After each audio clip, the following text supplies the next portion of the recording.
us about it.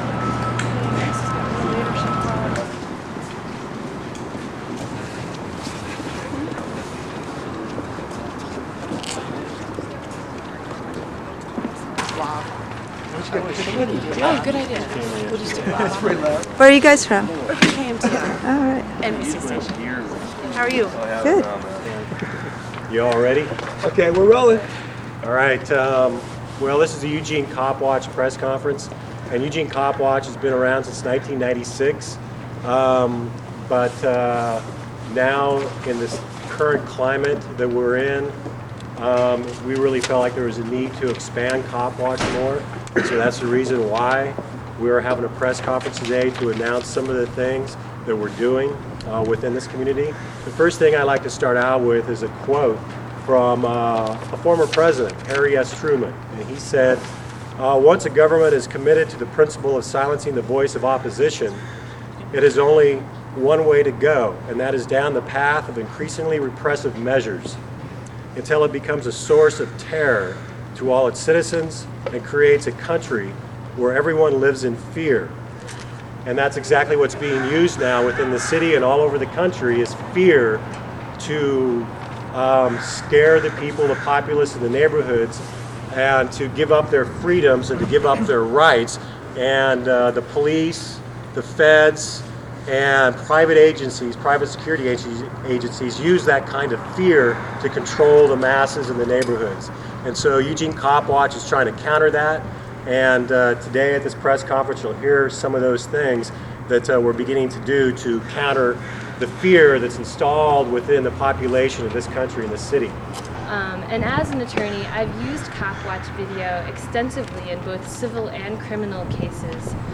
Many times, the cop watchers have been the only people on the scene of protests and actions that end up being illegal against citizens. And so their video has been instrumental in negotiating and litigating cases both against activists in protest situations, but also against police officers for alleged misconduct.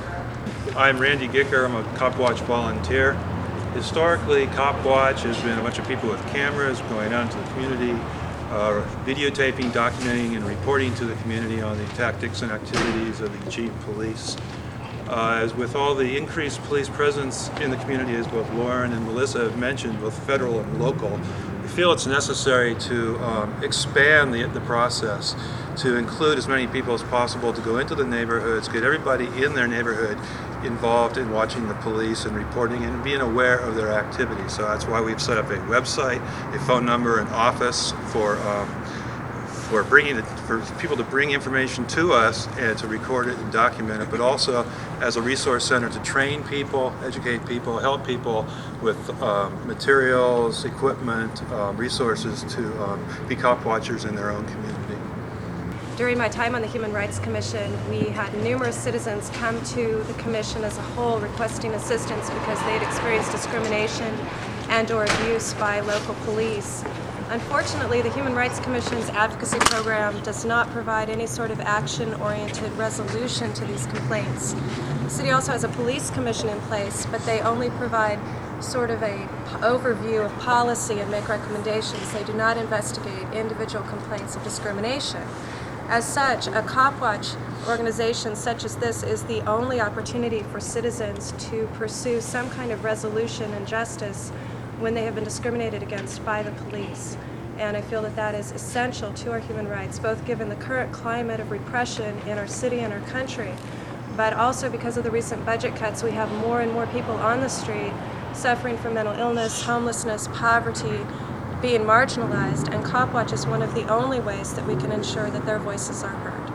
We have a lot of local incidents that have taken place recently, such as the October 17th raids by the police in the Whitaker neighborhood. We had the shooting of a mentally ill man in Cresswell, and we have questions about why the police officers' patrol car cameras are no longer functioning as they should.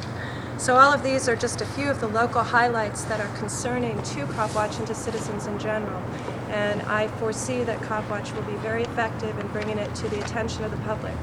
And I thank y'all for coming. Kind of picking up on what Randy was talking about, the website that we've set up, www.eugenecopwatch.org. is intended to help facilitate the decentralization of this sort of concept of surveilling law enforcement. There's a page on the website that has various forms and flyers, such as incident report forms, know your rights cards, and various flyers for publicity purposes for getting the word out about this program.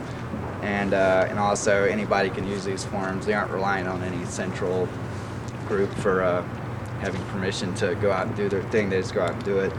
And cop watching, we also have a page that's sort of a how-to cop watch page, which explains different forms of cop watching, whether it's just walking down the street, seeing a police officer detaining someone and witnessing it, or whether it's a more organized effort involving video cameras, teams, and communications and so forth.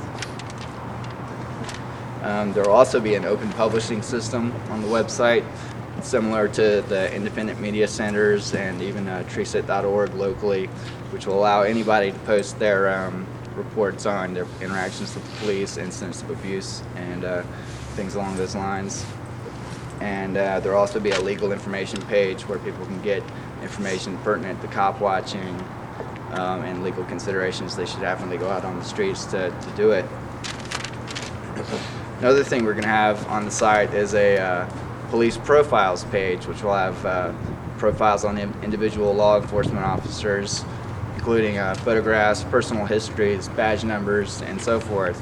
I feel that it's important to put this information in the hands of the people because we know that the police actively videotape activists on a regular basis, and we feel it's only fair to put that same power in the hands of the people.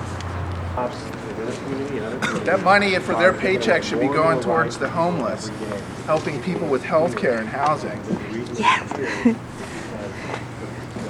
What else do we need, Andy? Is one that's conducive to taking away freedoms, and fear causes that. And so to break that cycle of fear, people have to empower themselves by watching the police and watching the feds and watching private security companies that try to take away people's rights. When 60 cops rush into a house and bust a neighborhood family that's well known in this community and no charges are filed, who are they going to call? Are they going to call the police? Who are they going to call? The police are already there and they're already terrorized these people. Okay. So a community that's already created, a group or an organization to watch the police would be there to watch what was going on. Okay, anything you want to add I haven't asked you? I would just like to say that one thing that people need to be aware of is, especially the media, is misinformation and disinformation by the police department themselves. You'll see a lot of different spins thrown out there trying to discredit organizations like this, and I think you and other media people need to be aware of that. There's sophisticated disinformation that's thrown out there by people who are paid $80,000 to $90,000 by the city of Eugene to create lies, basically about organizations such as Eugene Cop Watch, and so I think the media needs to be aware of that.